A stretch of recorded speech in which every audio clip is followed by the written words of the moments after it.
know what it is. All right. So this is going to be your works cited for those of you who are just joining us now. Eighth period says hello. Okay, quiet. Let's get this done.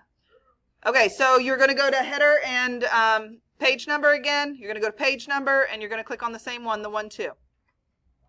Everybody got it? Get it?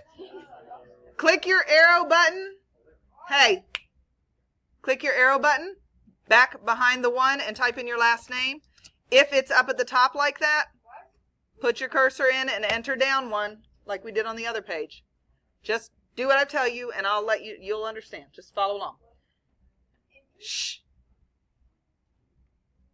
Okay, then get out of there and go down here. Center align.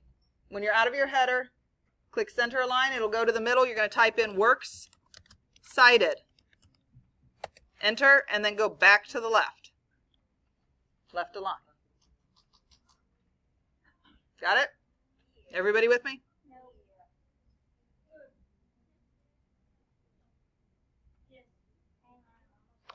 Okay. Now, works cited is done in alphabetical order, right? So the last name is the order that it's going to go in. If you go to citationmachine.net, which I told all of the classes, and you type them all in again, it will go in, when you go to the end, you remember it would highlight, but your other ones would still be there, but it'd be in different orders. They put it in alphabetical order for you. So could you go there and just type them in again and get them? Yes, absolutely. Don't copy and paste them in because the font will be different unless you understand formatting and know how to highlight and make it look like the rest of your paper. Otherwise, just type it in so that you don't get, because you'll get knocked for that, okay? So I'm going to put in my fake information. So this is, now pay attention. This is, I've just typed everything in and I've done nothing else. And I want eyeballs to stay up there so that you can see what we're doing. So B. Bennett is the last name. It's the first of my sources alphabetically. So that's what I'm going to put there. Now, I need to do the hanging indent, right? Do you remember that? So this has to go in, but watch, my cursor's down here, but when I click tab, the top went. So I'm going to backspace, I'm going to go back down there. What you have to do is click enter, does nothing, then tab, and there it goes. Did you see that? So I'll do it again for you. Backspace. Okay, so I'm on that one, I click enter, or tab, the top goes. I don't want that, so I go down and I click enter once, tab, and then it moves.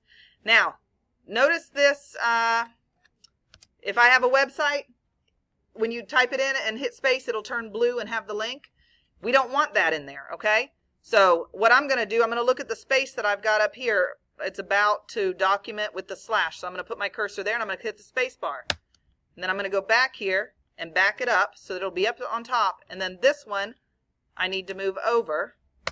So I tabbed it and then backspace, and now it's all in there. Okay? And then we're going to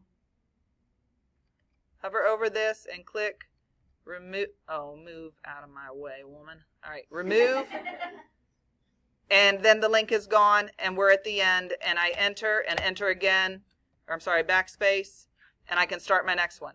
But notice how I have not skipped any extra lines here. This would just be my next one. Say the last name is Charles and his first name is John, period, and blah, blah, blah, blah, blah. Okay? And that's how it's going to be.